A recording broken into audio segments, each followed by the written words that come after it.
Welcome back to another Disney Lorcana community interview here on the Inkwell Lounge. I'm your host, Chris, aka Questing for Lore, and in today's interview, I'm joined by one of the longtime Disney Lorcana content creators, Brian, who you may know better as the Hobbyist Novice. We talk some about his history with TCGs, how COVID and trains got him to start making content, and some of his thoughts on the art of the game and looking forward to Winterspell. Sound interesting? Let's get to it. Well, hey, Brian, how's it going? Hey, Chris, how's it going? Thanks for having me on here. I'm super excited. Yeah, thanks for being on. I appreciate, the fact that you work from home, and so it makes this a little more flexible It does as make it far as easier. timing. Yeah. So, well, cool. Yeah, thanks for taking some time to sit down and chat with me. I really appreciate it. Of course. So one of the first things I like to do is kind of get the person's origin story with Lorcana. Sure. We're far enough along in the game to where, it's not always like, hey, I started with first chapter. Sometimes it's like, hey, I started the last set. So yeah, go ahead and give me kind of your backstory on that. Yeah, so we are huge Disney people in this family. We've been going to parks for years. I got married at Disney, Oh, nice. annual pass, DVC, everything. We're big Disney people. And really big fans too of Sorcerers of the Magic Kingdom, if you're familiar with that at all. Yeah, I heard about that. So yeah, it was a really fun game, and just done in the parks. But Mhm. once that was told that was ending, Disney Lorcana started getting mentioned as something they were developing and working on. So originally, I thought it was something that's actually just going to replace Sorcerers of the Magic Kingdom, Okay. which was not the case. This is full blown TCG. So I was into it before it even hit the shelves or anything like that, researching it for a while. And then when it came out, I was in it from the start. Was super excited to see it as someone who dabbled in TCGs a little bit. My son was just getting in TCGs around COVID with Pokemon and stuff. So Yeah. it was just perfect timing to come out. Nice. And did you go to Gen Con for the first release? I did not. Yeah, I was not at Okay. Gen Con, unfortunately. A lot of FOMO on that one. But yeah, I wish I could have been there. Well, you missed out on all the fun of the absolute chaos. So Yeah, I saw it. It looked insane. yeah, yep. And so you do play other TCGs then? I see you played Star Wars Unlimited. Do you still play that or? Yeah, Star Wars Limited and Disney Lorcana are like my main two content hubs. So Okay. most stuff you'll see from me is all around those two games. I do still play Star Wars Limited. I've gotten to attend a lot of big events for them too, which has been really awesome. But yeah, those are two games I absolutely love, and we still dabble in Pokemon. My son still likes to play it, so we'll go to League every now and then for that too. Cool. Cool. Yeah, I noticed on the channel some of the earlier stuff was all Pokemon and everything, but that was years back. So yeah. Yeah, I think when we first started, around COVID, Pokemon was just I don't know. My son was really into YouTube around COVID, and then Okay. between that and we're sitting at home, so we started playing Pokemon. He was also really into trains, which we might talk about or not. But Yeah. Yeah. he's like, I really want to do a YouTube channel. I'm like, oh, I think you're a little too young for a YouTube channel, but we'll see what we can do. We're just staying at home anyway, and why not? Let's see what happens. And it's kind of how it started. Nice. Nice.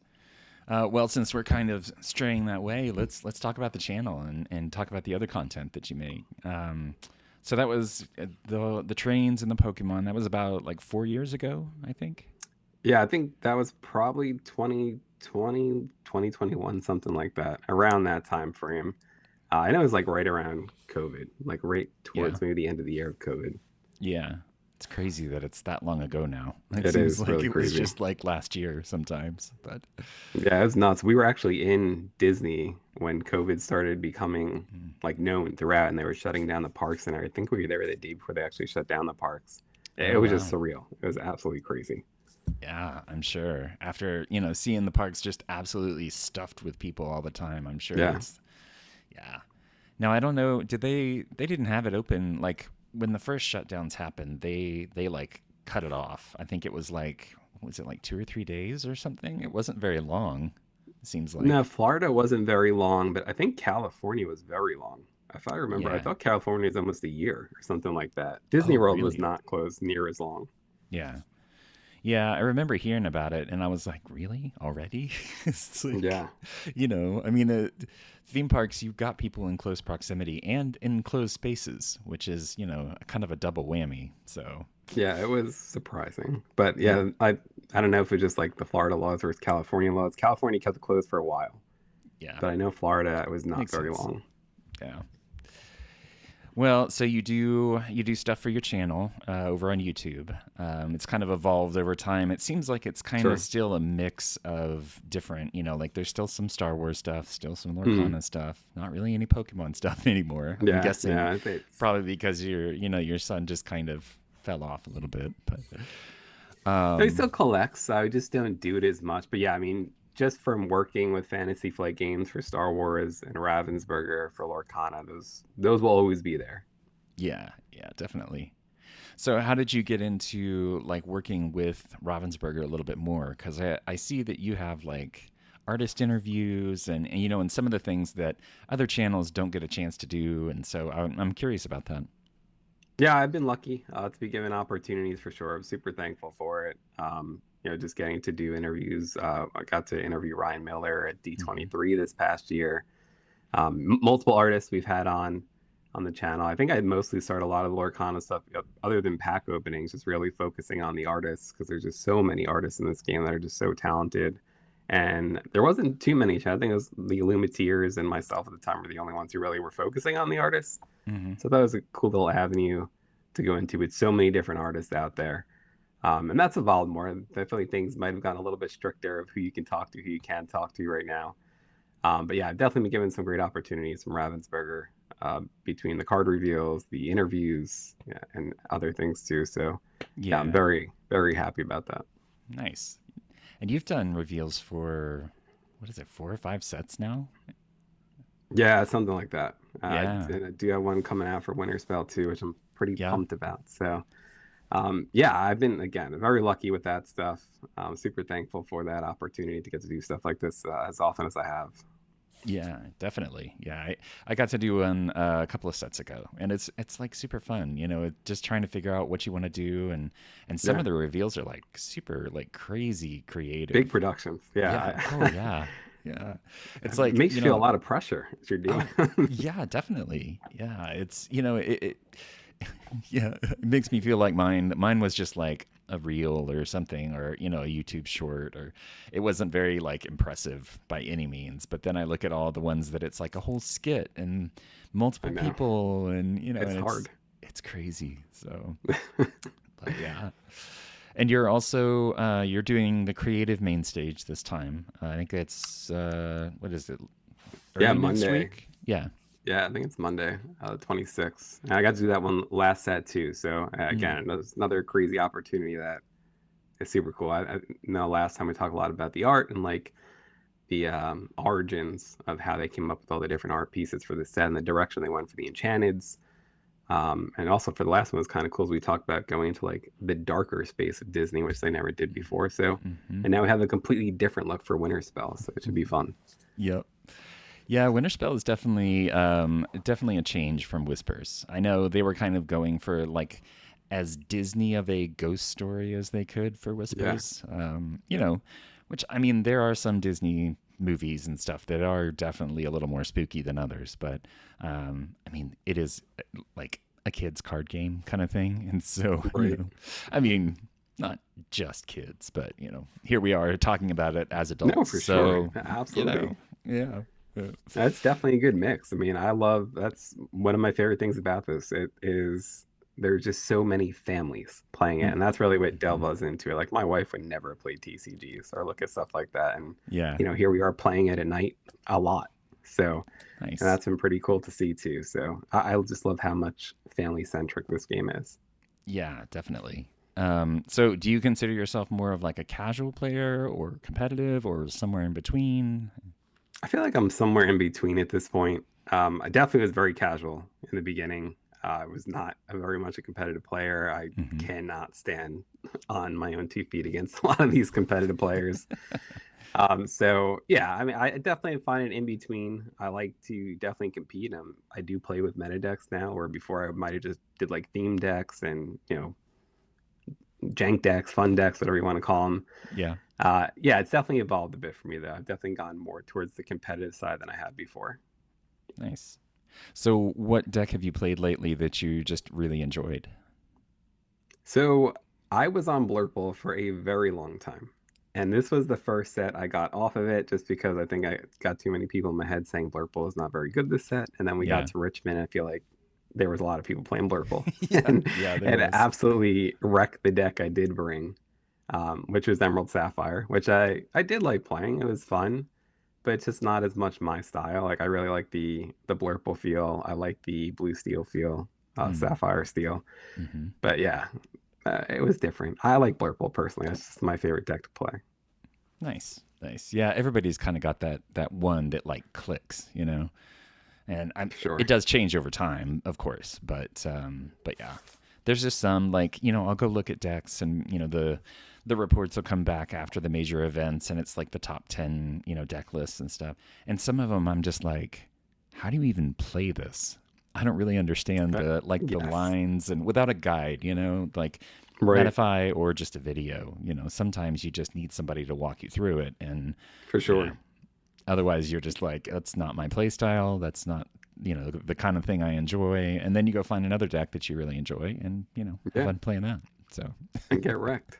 yeah, I know, right? Yeah, so I was at the Richmond DLC too. And I did the core constructed on Sunday. Yeah, Sunday. And I brought a Amethyst Emerald deck that was Okay. running like Chromacons, and it was kind of aggro with a little bit of control-ish, and you know, and like you're saying, I mean, it was just kind of something that I came up with. It wasn't, you know, it wasn't like a meta deck or anything that I Right. found.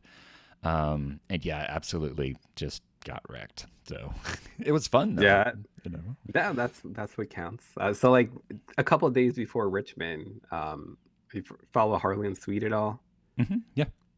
So yeah, I'm a big fan of his decks. I very much love the Sapphire Steel stuff. He put out like a Kiwi version of Sapphire Steel. It was like 3 or 4 days before Richmond. I messaged I him think I like, I'm saw playing that. this on Yeah. Friday. He was like, all right, cool. Let me know how you do. So yeah, I brought it on Friday, and I actually played it on the place we're not supposed to name for a while, and I was doing really Okay. good. And I'm like, okay, cool. This is actually working pretty well. It killed the dogs decks very easily. Yeah. Fortunately, I saw absolutely no dogs decks in Richmond. Really? There was a Yeah, I lot, I saw it thought, not. but I did not see one. It was like huh. crazy. I ran into Blurple nonstop, both on Yeah. Friday and Saturday. Yeah, because that was the largest share, I think, of the metas. You know, the decks that showed up. Pretty sure Yeah, I it think it was was. that or Purple Steel, one of the two. Yeah. Oh yeah, purple steel. That's true. Yeah. So did you? I assume you participated in the main event. Did you do any other side events or anything? Yeah, I did the Friday promo quest. So this is probably my Nice. biggest mistake is I've never done back-to-back grueling long day tournaments like that ever. Yeah. I don't know if I would do it again. Like I don't think I'm built for it. Doing like the whole 9 hours, 10 hours, whatever it was on Friday, and then going right back into that Saturday morning was tough. Not to mention we Yeah. also drove up Friday morning, like 4 hour drive to Richmond, and then went right into that promo quest here, which Oh probably my wasn't that smart gosh. either. That was Yeah. rough. But I That's a wanted the little tough. promos. That's what I was there for. Yeah, yeah, yeah. No, I get you. You know, I thought about doing that, and I ended up doing draft and sealed and all that, and totally get you because I did.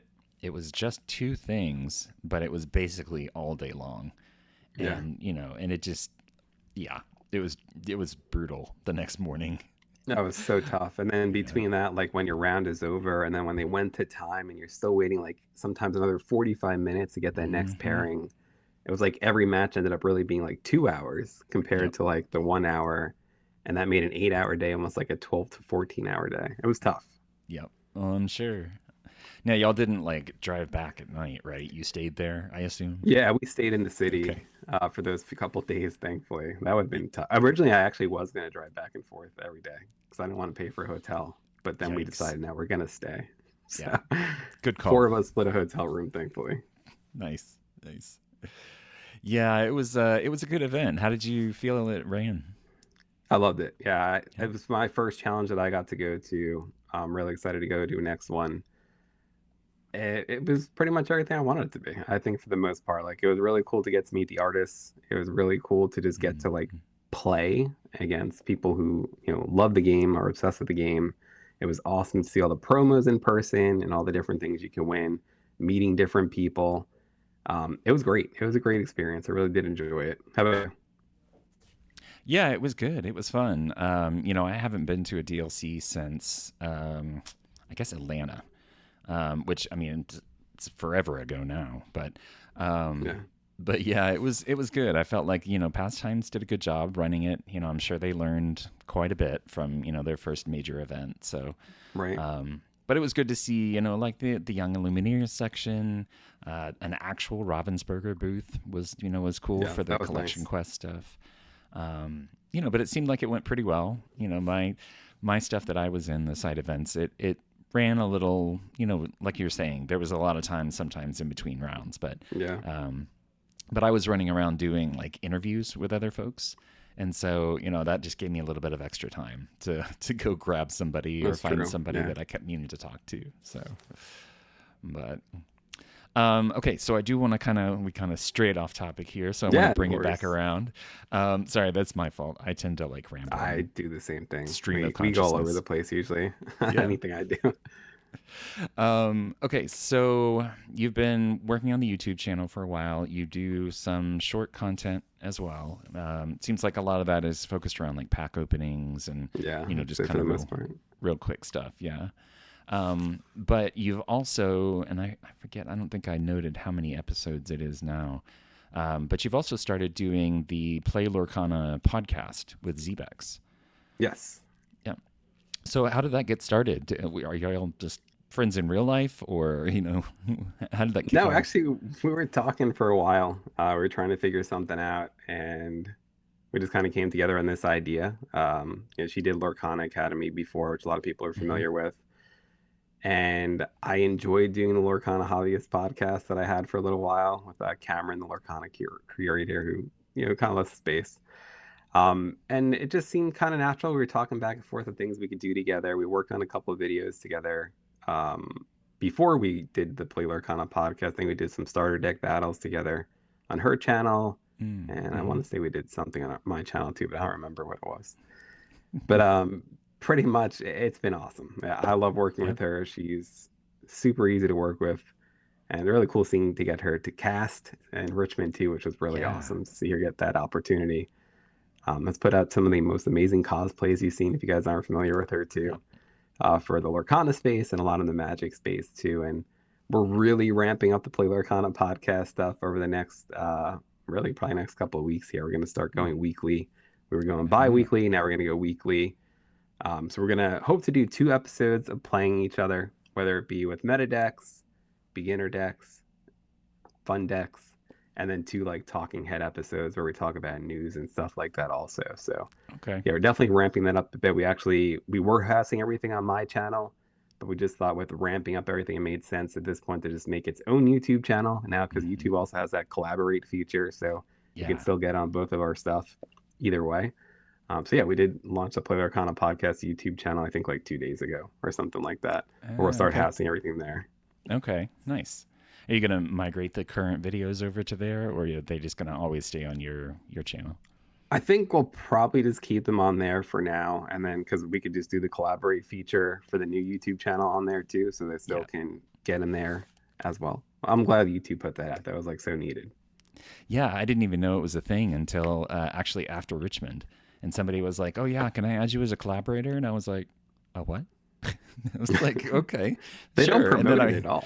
no, and I didn't know, like, even when you go and look at the admin for the channel, unless you're added as a collaborator, it doesn't even show the collaboration thing on the Right. end. So it's like I had no idea what it was, but yeah, it is. It's really cool. It's nice to have the cross pollination kind of thing like that, rather than just mentioning them Yeah, in definitely needed. the description. So that's Right. cool. Yeah, for sure.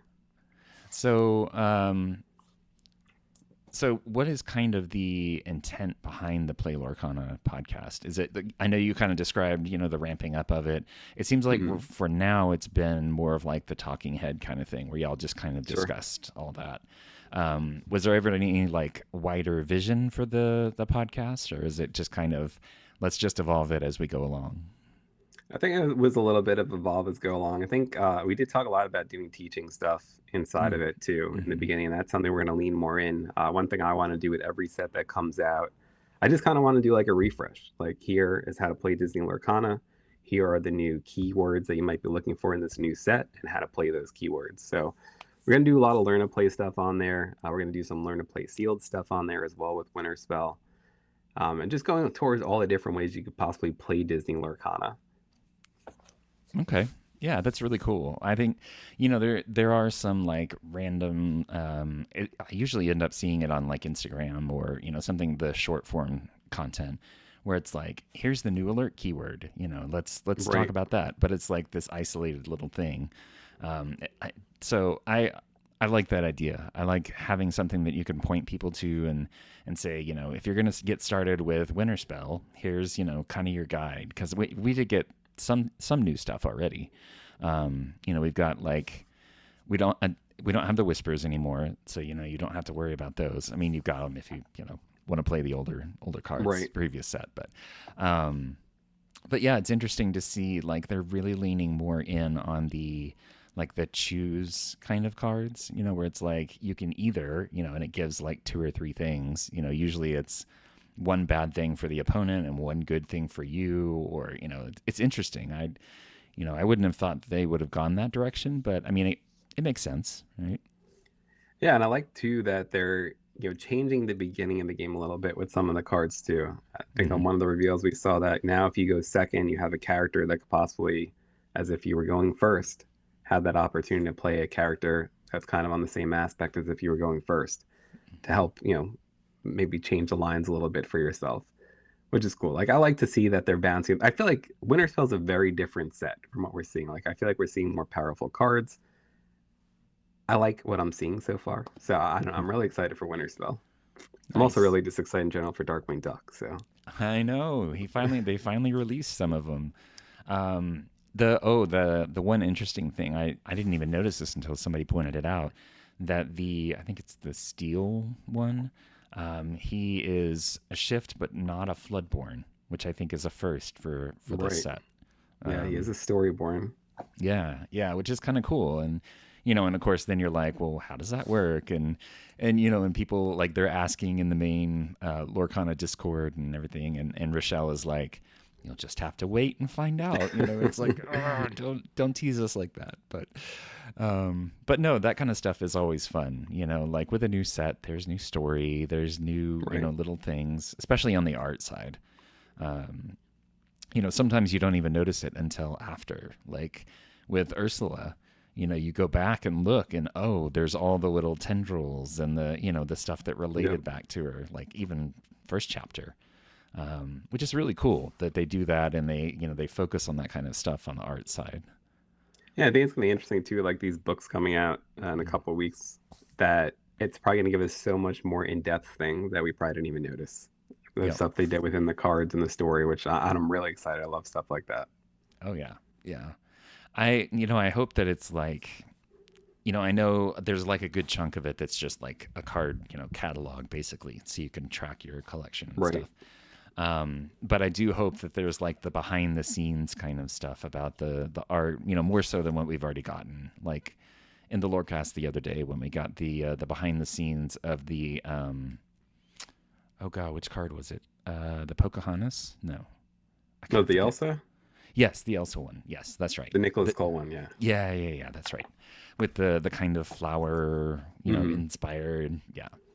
No, I love seeing that kind of stuff. It's really cool. I graduated with an art degree, and Nice. so I love that kind of stuff. Being able to see the creative process and understand, because I mean it's different when you're working on a TCG. You're kind of limited to, um, what the card is, or what it's supposed to be doing. You kind of have to relate the art to that, and I have the utmost respect for these folks that do these cards, because I don't know. I mean, it's one thing to just make art, to like actually create something, but it's a Sure. whole nother thing to kind of try to fit it into that little box. But Yeah, it's crazy to think.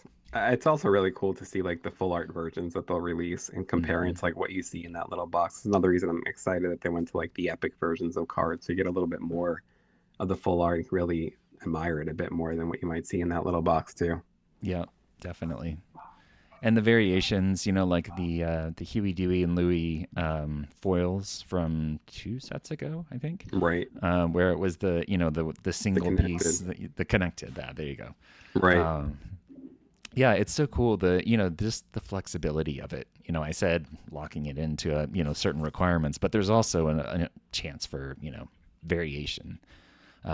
It's always cool to see the enchanteds for each set. Kind of how they're styled, and For um, sure. we've already seen a few of them. I think 2 or 3 so far. Hmm. But yeah, I really like the style of it. What do you think? I love it. Yeah, and I Yeah. think that Tinkerbell set champs card that they're showing off, it Yes. Yep. is incredible. Yep. I feel like that's really going to bring people out to set champs too. I'm dying to see what the mat looks like, but the Yeah. art on that is incredible. Well, and it's cool that you mentioned the expanded art. That they when they do that with the playmats and everything, that it's all it's like the full width of the playmat that was chopped down Right. for the card. So yeah, it'll be really interesting. And now the foiled playmats, those look really cool. Yes, I'm super excited for that. That was the one thing I really wanted in Richmond that I couldn't get. Tickets were just too high Yeah. for me, so I'm so excited that we are going to get a foil playmat that we can actually just go buy. Yeah. Yeah. Yeah, that'll be cool. And it's like I constantly see people that have foiled playmats and stuff. And I know that there's vendors and stuff out there, but it's Mhm. something about having like an official For foiled sure. mat, is cool. So, Yeah, and they put the nice stitching on those too now. I don't know if you saw that, like around the edging, which is pretty cool. hmm. Nice little touch, gives it a bit more premium look to it. Yeah. Oh, yeah, definitely.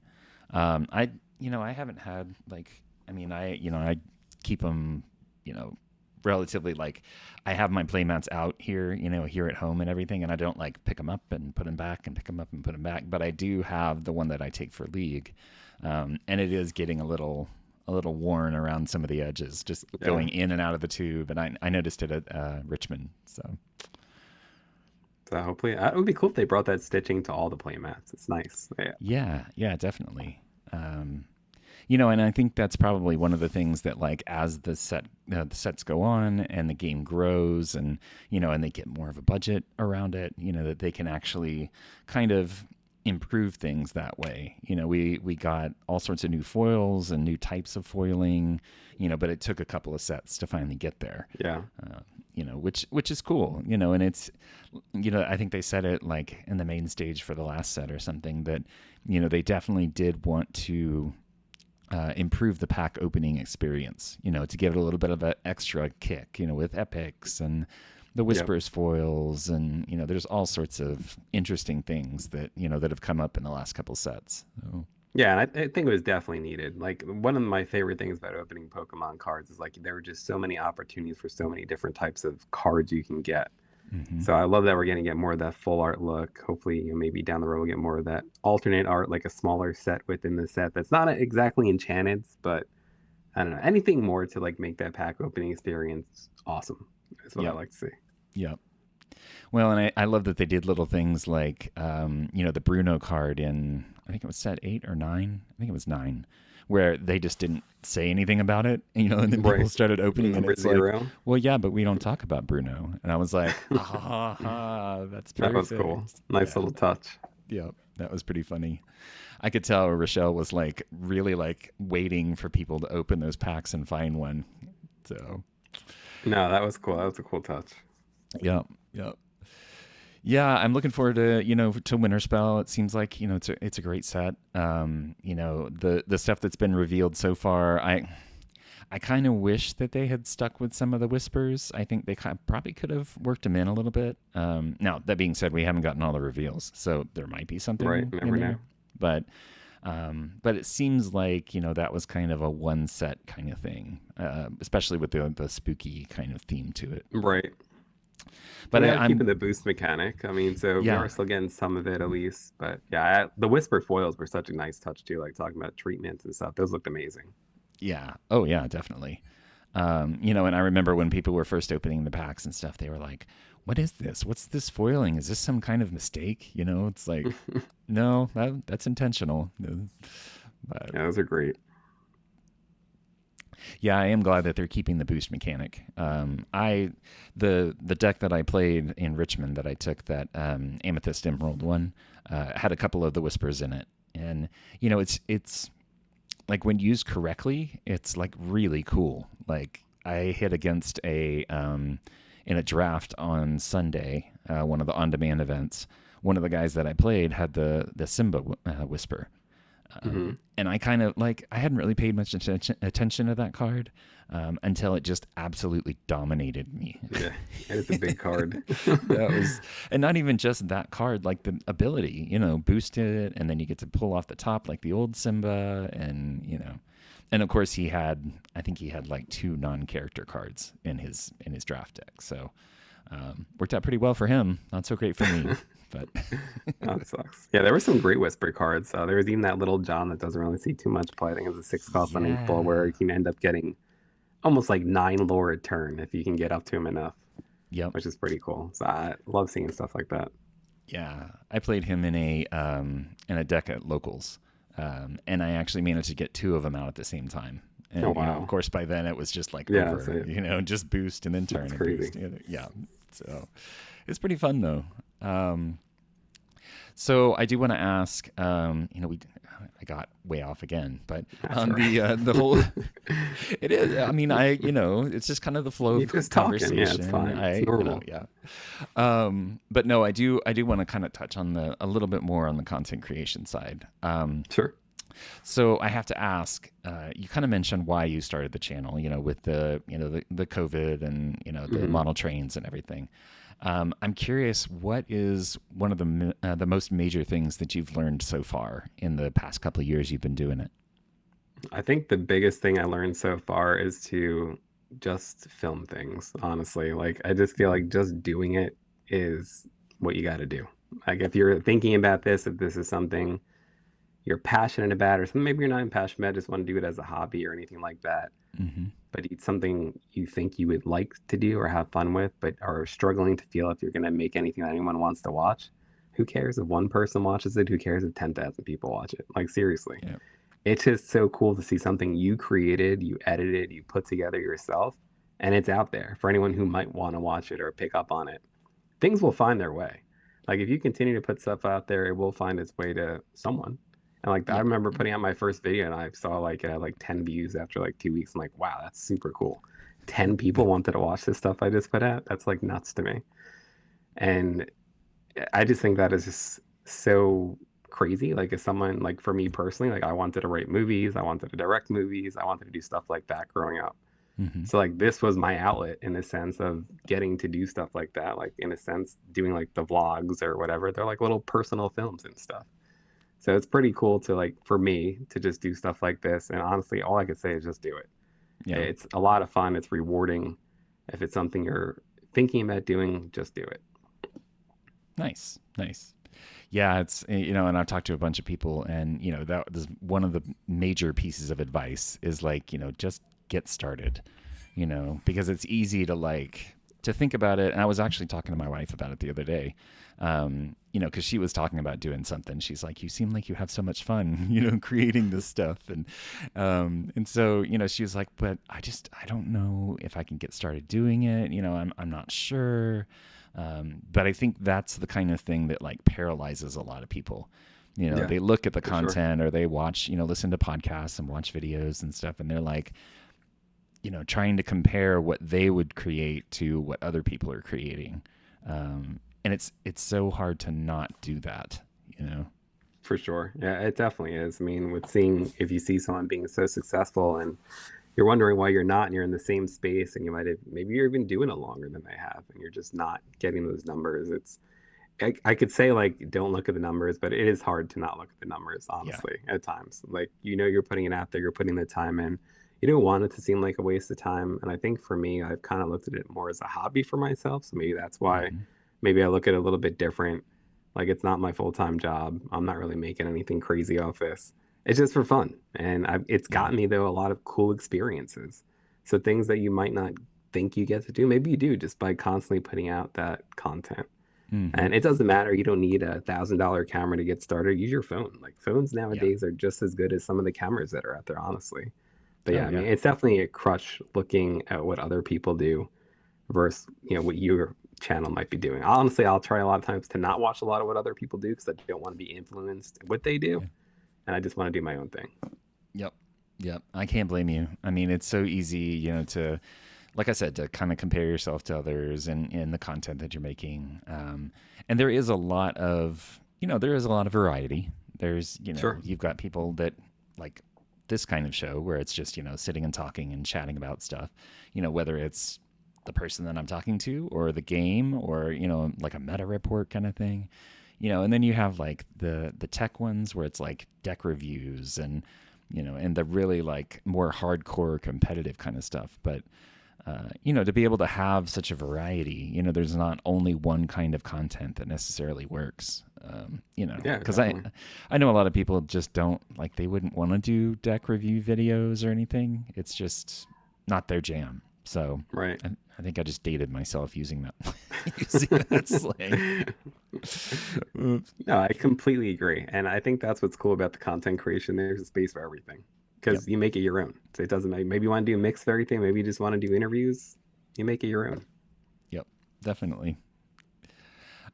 So I'm curious, which of your content, like the kind of content, takes the longest for you to make? Longest to make, I haven't done as much lately, but I'm going to be doing more in a couple weeks. Store tours. I Hmm. kind of did this thing on my channel called TCG Destinations Across America, Hmm. where anytime I would go vacation or even travel, I could just drive to other states locally. I would do a store tour. We would cut like a whole film tour of the store itself, talk about everything that they carry in the store, the leagues, the history of the store.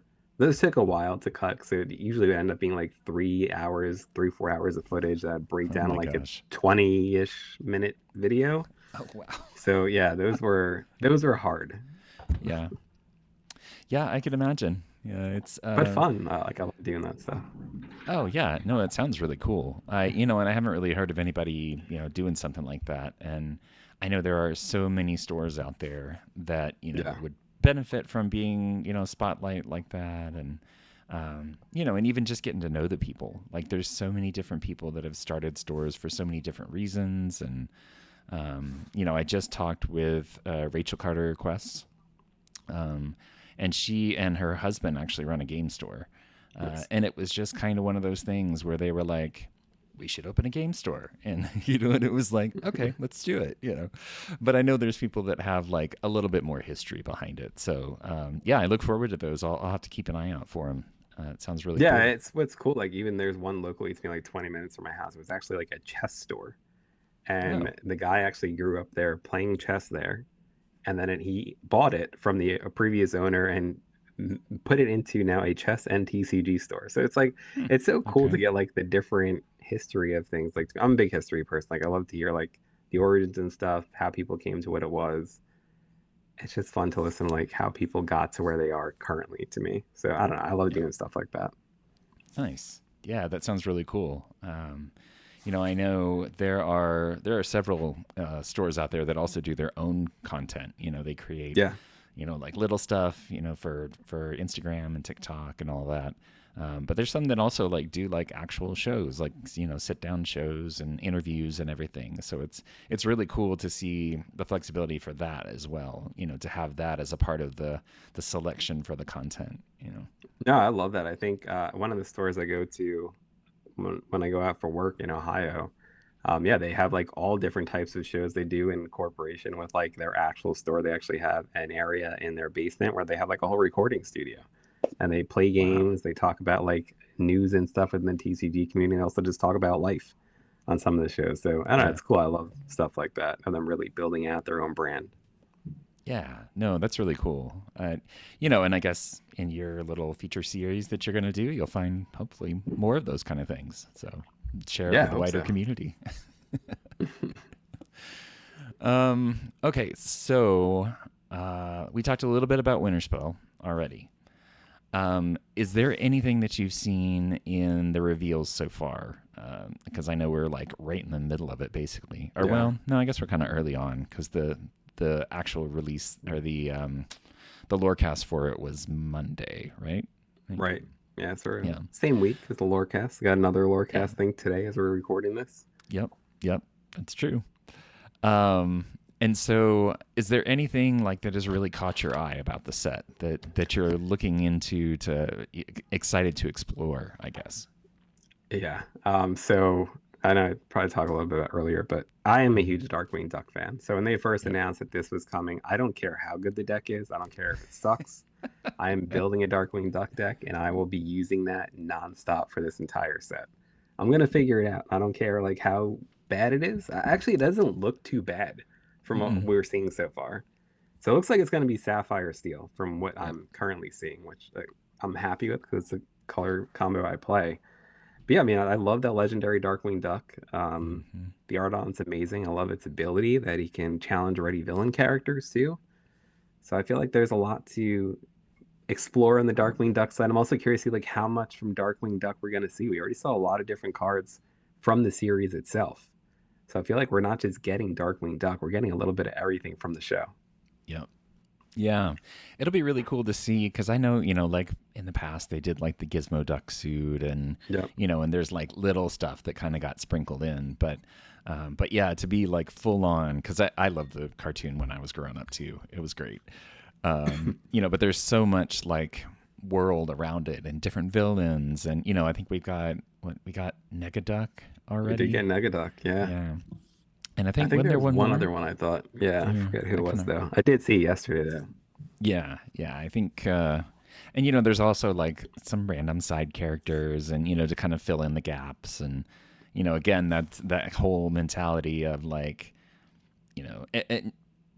again, I have the utmost respect for not only the artists that are creating these cards, but the people that are making working on the TCGs Yeah. and doing the play testing, and to try to figure out where those gaps are, what kind of character would fit best, what ink color, what abilities it needs. It's all like this whole big thing, and at least in my mind. I mean, maybe it's Sure. easy for Yeah, them, definitely.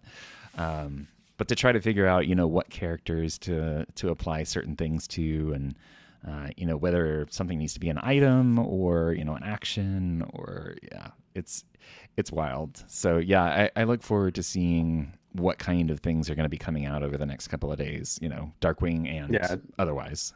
it's gonna be so much fun. I love reveal season. And like I said, like it's really interesting to see like from their perspective, like how do you figure out what character to put in what ink? Like what makes that character identify with that ink? It's always Hmm. interesting to me to see like who they put where. Yep. Yeah, definitely. Because, I mean, there's a lot of like, you look at like princesses, there's princesses in every ink, but they kind of have their own personality, and the card, Right. the art kind of reflects the ink that it's in. And what did they call that? The, the identities, I guess. I kind of forget. They had a better term for it than that. But, so that like, Amber is more about like healing and, and like Yep.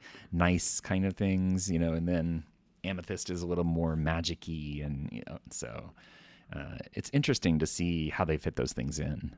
Uh, Yeah, no, it's really interesting to see how they put all that together for every single set that they go through. And yeah. then like talking about Sapphire, like that Moana card where now we're inking cards from our discard, like I feel like this Yeah. set's gonna be crazy powerful, and I think it's Oh, gonna yeah. be across the board though, which is really cool. Yeah, I know, in the past couple of sets, people have been like, Amethyst got too many good cards in Whispers, and, but then, you kind of get this balanced out effect, but it takes another set or two to kind of start balancing things out.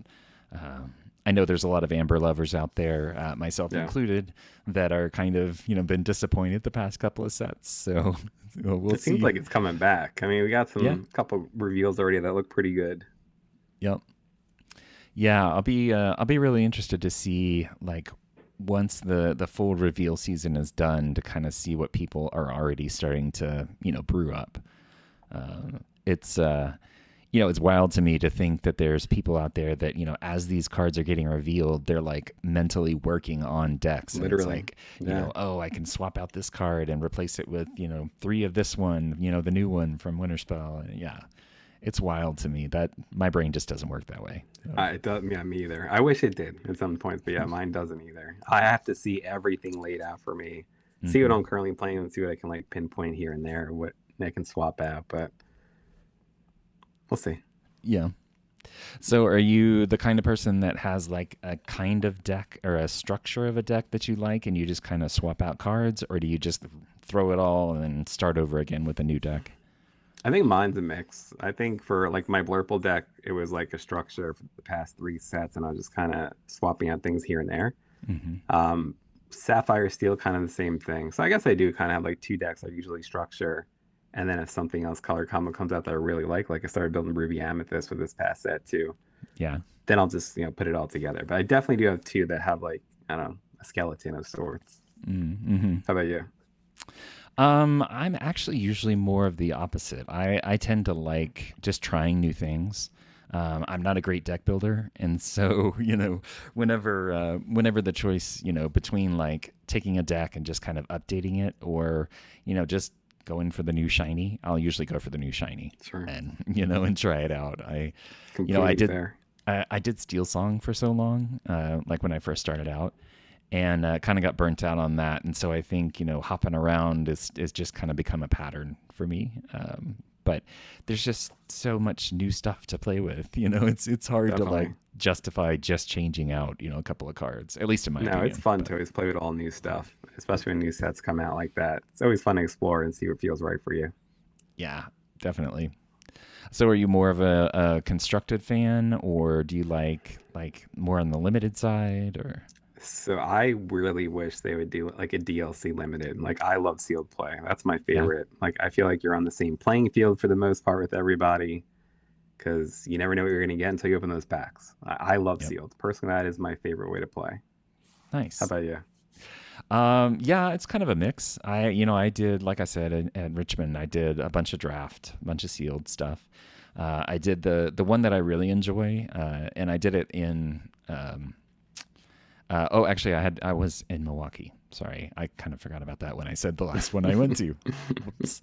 No, the one of the things that I tried in Milwaukee was the sealed draft. That was really interesting, where the first round you make a sealed deck, the second round you do a draft, and then the third Okay. round you get to combine them together however you want That's to. cool. I like that. I Um, did see that actually. Yeah, that's awesome. yeah, it's pretty fun. It takes forever, obviously, Mm, but it's pretty fun. And and like you're saying, it does kind of have everybody on the same playing field, and kind of even that out a little bit because you're all just kind of whatever you happen to get, you get. Um, right. Now, draft is a little, it's a little harder, because sealed, it's all yours. Right.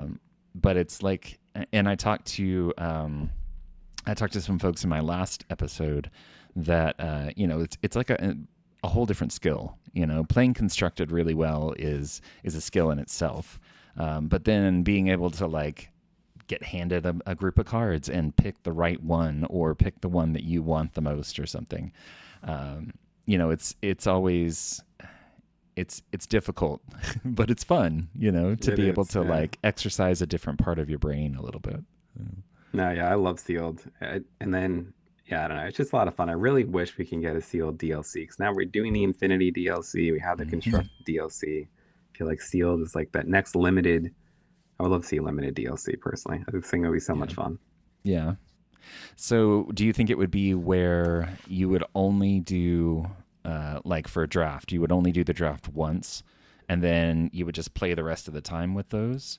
Or do you think it would be like, okay, after, day one, then you get to redraft and you have another deck and. So how like Star Wars Limited does the draft, some of their bigger events too. And what they'll do is like you'll mark down all of your pool of cards that you open in every single pack, and you're Mhm. allowed to tinker with your deck between days or rounds. I think after rounds actually, if you want to, if something's not working, you could swap it out the next round as long as you mark it down in your paper. Mm. I think you just stick with that six packs throughout for if DLC did go that route. But yeah, I don't know, maybe if they're going to day two, maybe do got to change it. But I feel like to keep everyone on the same playing field, you probably would keep it the same. Yeah. Yeah, I could see that. It would be that would be interesting, because I mean, if you end up with bad packs or something, then you're just Yeah. kind of out of luck. You're not Yep. going to do as well in the Yeah. in the main competition. But I guess if it was draft, it might be a little bit different because then you have a little bit more control over what you get.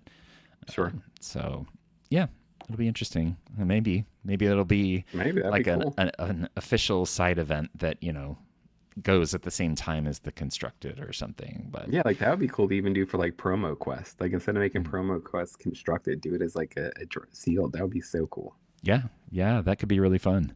I know there's a lot of people that like are really passionate about limited stuff, and so I could see it being just maybe not as popular as as like a core constructed kind Yeah, of thing, for but sure. or Infinity for that matter. But I could definitely still see it bringing in the people. So that would be Yeah, I interesting. think so. I'm Yeah. actually curious to see if it would be more popular than Infinity or not. 'Cause I feel like Infinity's gotten a lot of, back and forth of how popular that is going to be with the next DLC or not. There's been so much talk about it. But Hmm. I don't know. I'm just a big limited fan. Yeah. Yep. Right there with you. I'm not great at it, but I love it. Yeah, yeah, I hear it. Me too. So, It's just fun opening packs and playing with what you got. Like me and my wife, anytime we open packs, we're playing Pack Rush. Like that's the only way yeah. we're gonna open packs at this point. It's just so much fun. Yep. Yeah, I tried to get my younger son to do that with me, but he'll do it a little bit, and then kind of loses interest after a little while. But yeah, there's enough stuff that I order that if we did that, it would take quite a while. So I get it, you know. But Fair. but yeah, no, I got that recommendation from Heath. He was one of the ones that I talked to, Heath and Cole, Quest with Cole, Hmm. in the previous episode. And, he was like, if you're opening product, do limited, do something with it, and try to figure out, how to make That's the so best fun. decks and everything. And I played a bunch of Pack Rush in Richmond, and again, not great at it, but it's still super fun. And that's I even love more it. Yeah. like, subjective Who as knows? far as like Yep. the packs that you get. So, You can get completely bricked very easily. oh yeah, absolutely. And then you just kind of like you end up with that one pack and pull a enchanted, and and everybody Exactly. at the table goes Yeah. off, and yeah, it's super fun. But well, cool. Well, hey Brian, it's been great talking to you. I really Yeah, appreciate you you taking the too. time. Absolutely. Thanks for having me. Yeah. You've actually been on my list for a while, and I think I contacted you back even before the rebrand. So, Yeah, we you lost know, we lost touch a little bit. Apologize about yeah, that. no. Life happens. I totally get it. So, okay, so I want to end with the same four questions that I ask Sure. everybody, or almost everybody. There's some of my episodes that it kind of varies a little bit, but um, all right. So first off, favorite ink and card, and it can be card for art or playability, or one you just like. Sure. Favorite ink is Amethyst. My card is Amethyst as well. Winnie the Pooh Honey Wizard, by far my Nice, favorite card of all time. Yes, for the art, 100%. nice. Did you get it signed while you were in Richmond? I did, yeah, and that was actually a really cool experience. I am not one to brag about anything. Like I do not like talking about my stuff at all. But I went up to John Lorenz signing table, and he looked up at me. He's like, "You look really familiar." I'm like, "Oh." He goes, "Did you just do an interview with Edgar Paston?" I'm like, "Yeah, I did actually." He's like, "I just watched that the other day." I'm like, "Oh wow, that is like crazy." Mine was blown. I like beakered and everything. Yeah. It was absolutely insane, and like that was crazy to me to hear. Like someone, literally my favorite artist in Disney Lorcana, to watch something I did is like mind blowing to me. That's wild. Yeah. No, that's super cool. And he's like a super nice guy too. I like, Very nice. he Yeah, just he's really like nice. would talk to you while he's doing it, and not just like small chit chat. Like he would actually, ask you about yourself, and he just Yeah, he was really, seemed, really nice. yeah. Even though he was hurt, He poor was guy. hurt, yeah. Yeah. And he was signing for people nonstop for hours. So I don't know how Yeah. he's doing it. And you could tell Yeah. his wrist was bothering him too. Mm-hmm. Yep. I'm glad they let him take breaks, though. I think he was. Yes. Somebody said that at one point he was literally in that little booth, kind of inside the artist area with like icing down his hand and everything. Yeah, that's It's crazy. like That's a shame. that's rough. So hopefully, John, you're recuperating, and not Yeah, that I think you'll hopefully. watch this, but put it out into the You never world, know. basically. Yeah. Yeah. All right. Second question: favorite Disney movie and why? Favorite Disney movie? Definitely Aladdin. in the movie with me. I was a kid when it first came out. Between watching the movie, playing the video games, collecting the toys, the Nice. songs, I just absolutely fell in love with that movie. A Whole New World was our wedding song as well, which I was really Oh, excited to nice. have too. So yeah, Aladdin just has a lot of personal meaning to me, and I adore that movie. Nice. What'd you think of the remake? I actually did not hate it. A lot of people, I know, like Okay. a lot of people around that I talked to did not love it. I didn't think it was bad. I actually think it was one of the better Disney remakes, personally, Hmm. that came out for live action. So I didn't mind it. How about you? Did you like it? You thought it was bad? I thought it was pretty good. I mean, there were certain points where it was like, okay, yes, we get you. You know, you can sing and dance. You know, Will Smith, but it's like I missed Robin Williams, of course. You Yeah, know, there's one and only for that. But yeah, um, irreplaceable. oh yeah, yeah. And it's so funny, like, you know, when the new one was coming out, I thought about, you know, watching the old one and everything. And I actually, growing up, you know, in high school, I took French. And so, despite living in Texas, where it's, you know, mostly useless, um, but um, but yeah, one of the movies that we watched was Aladdin. You know, the older one, the cartoon one, in French. And I still remember the, you know, the Cave of Wonders scene where he first, like, you know, he sings the "Friend Like Me" song, and then he like Hmm. lands on his arm, and it's got the applause sign. Yeah. It was actually in the French movie. It was in French. Like they Oh, modified that's the cool. thing. Yeah, it was like, okay, That's that's awesome. kind of wild. That's like the only thing I really remember from it. But it was just surprising, you know. So Yeah, that's interesting. yeah, it's really cool. Okay, so not exactly a question, but give a shout out to your favorite LGS or LGSs. Sure, I'll go two. So one I work with pretty closely on the channel, and one I have to go travel for things. SideQuest Games out in Ohio, Hmm. great place. They build so many great communities over there. That was the one I was telling you about too earlier, who kind of makes their own content within the store too. Okay. Locally, there's a place called 95 Game Center that I play at quite a bit. That is really good. I love them. Great people there. Two great shops that I like to deal with. Nice, nice. And I'll make sure and get the links and everything so that, you know, we can point people their direction if they're local Sure. or if they're, you know, just in town, which is always fun. You know, it's fun to Yeah, go, absolutely. like when you're traveling, to find a store and go and hang out. And because, you know, everybody loves Lorcana. I mean, Yeah, anytime not I have to everybody, travel but for you work, know. I'll try and get a local shop just to like go visit, see what it's like, see what the scene's like. Especially if it's like a Lurkana night, I'll bring a deck too. Yep, yep. Yeah, it's always interesting to see. I've only done it once or twice, but it's interesting to see how, you know, the meta shifts, like the local meta shifts between Definitely. stores, Yeah. and especially if it's in a different state, and it's kind of cool. It's fun. Yeah, it is always interesting to see how different it is like locals. And then even like going to Richmond, like locals for me was a lot of Amethyst Steel and dogs. And I think that they kind of transfer over a bit to Richmond, but like it is always interesting to hear people talking about their local metas compared to what you might see wide. Yeah. Yeah. Well, and you know, it's more flexible, and so it seems like you see a lot more like just fun stuff, you know, at locals. Yeah, So, definitely. except for set champs, then you like get the Yes. Then all the hardcore. meta decks come out. Yep. Yep. Yeah, we've Those got that travel around. what's that? We got a lot of people who travel like for Oh, set yeah. championships who just kind of like go to almost every set championship to try and clear everything out. That's crazy. I mean, I I I know. get it. You know, it's fun for them. Cool. You know, I'm like, I'll go I to like dislike that. two, but you know, because we've got the one store here in town that does it, the local that I usually go to, and then the next closest stores are like 2.5 hours away. So Okay. it's a little harder to get to those, but we get a lot of people that come up for, you know, for ours from down there too. So it's always cool to see the same people and get to see them, and Yeah. you know, because I mean it's relatively often. It's not, you know, like every week or anything, um, Right. but yeah, yeah. All right, and last question. Tell people where they can find you, your content, the Play Lorcana podcast, all that kind of good stuff. Sure. Yeah. So main page, two pages. The Hobbyist Novice YouTube page, and then the Play Lorcana podcast also does have its own YouTube page now, also, which you'll Hmm. find all the stuff with myself and ZBexx. And then on Instagram, just Hobbyist Novice also. So those are my main three places that you can find my content at. Nice. Oh, and I meant to ask, just as like a last side note, Sure. where did you come up with the name? That's a good question. I don't know. It just like kind of came to me one day. I started the channel as the model train novice. I was like in the house, in our house. We used to just always like when we would go travel somewhere, my wife would call me a novice traveler just because I didn't travel a lot until like we got Yeah. together. So that novice name kind of stuck with me. I'm like, we never done model trains before. I'm gonna call this model train novice. And I'm like, oh, that actually sounds good.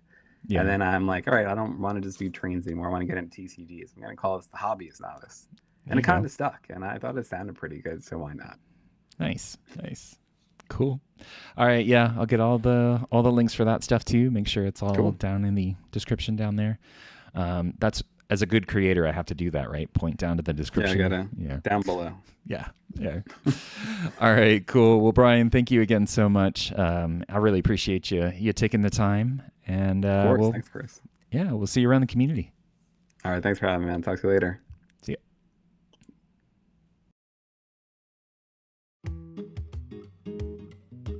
Well, I had a great time getting to chat with Brian, and especially to get to geek out a little bit over the art of the game. If you like the show, make sure to like, subscribe, and rate the show on your platform of choice. If you'd like to reach out to the show, you can find us on all the socials at Inkwell Lounge, or you can find a full list of links at inkwelllounge.com. Thanks for listening, and we'll see you next time.